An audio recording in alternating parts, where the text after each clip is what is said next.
Ajay Srivastav joins us. He joins us live from New Delhi. He is Chief Executive Officer of Dimensions Consulting. Ajay, this is our first interaction for 2013, so never late to exchange pleasantries. Wish you a Happy New Year. Thank you very much. Thank you. Same to you guys. Do you think 2013 will be a good year for Indian investors, or it will be a choppy and a rather volatile year for Indian investors? No, I think fundamentally, we are heading for a lot of choppiness because three factors are impacting us and are going to be worse this year. Is our first of all, balance of payment deficit is the current account is a big issue. Rupee dollar is going to go head the other way around, so we'll have choppiness there. Oil prices remain where they are, and the Indian public will be asked to pick up a lot more of the fiscal deficit the government has done in the past. So net for the Indian consumer is going to be less spending.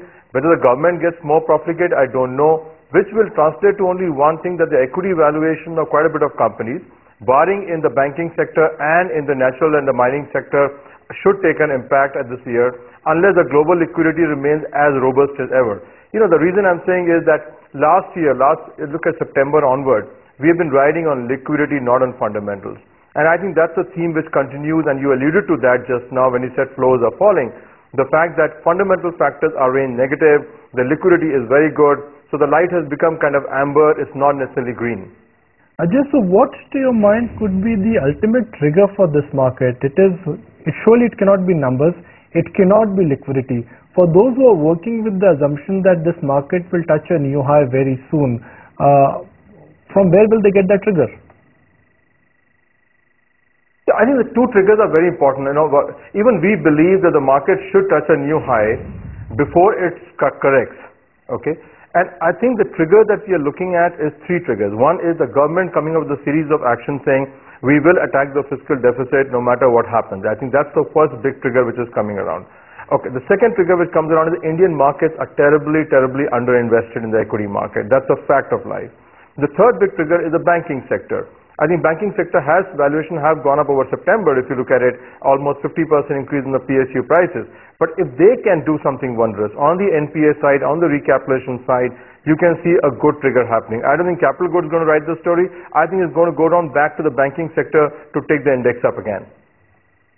Numbers are out, but the guidance is not out. No, I think, no, if you can't make money in a software company at a rupee dollar 55, you will never make money. I think that's the bottom line, and I think the good part is that through 2013, we could even be looking at rupee dollar closer to 58, 59. So they have a 10% clear currency benefit in their favor. Last year was another 10%. So, 10% and 10%, that's a lot of money on the table from the currency itself, leave alone operation aside. And when the share price is running at almost single-digit PE ratios, you are in for a good, at least from the investor standpoint. That investor is in a safe zone investing. It's a great company, no doubt about it, but I think the institutional investors got it all wrong because they sat at the stock, and only institutional investors sat at the stock. I don't think anybody in retail HNI had the stock in the portfolio. So they got it wrong. Maybe it's time for them to get it right, but the point is that at valuation of 2200 rupees stock, you got a good run on this stock in the current year. No doubt Infosys is the big story today, but the other big story, Ajay, is IIP. Do you expect anything from there? Because October IIP data certainly surprised us on the upside. So I think, IIP data, one doesn't know where it comes from. So if you're asking me, do I believe it? I'm not very sure, but believe it. But the bottom line is that the economy is clearly struggling. That's the issue on the field, and the ground level reality of consumer buying is there's a struggle going on in the market. You've already seen the valuation impact in the consumer companies. Capital goods sector is not going anywhere. So yes, the IIP data partly hides the fact that electricity generation is one big issue, which is a consumption story more than industrial story at this point of time. So that will go up. Mining will be lower on the lower side.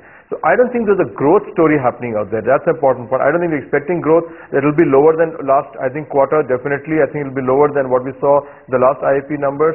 But I don't think it's going to impact the market because market is moving on a different basis altogether. And IIP data hides the major factors of the balance of payment deficit and the inflation, etc.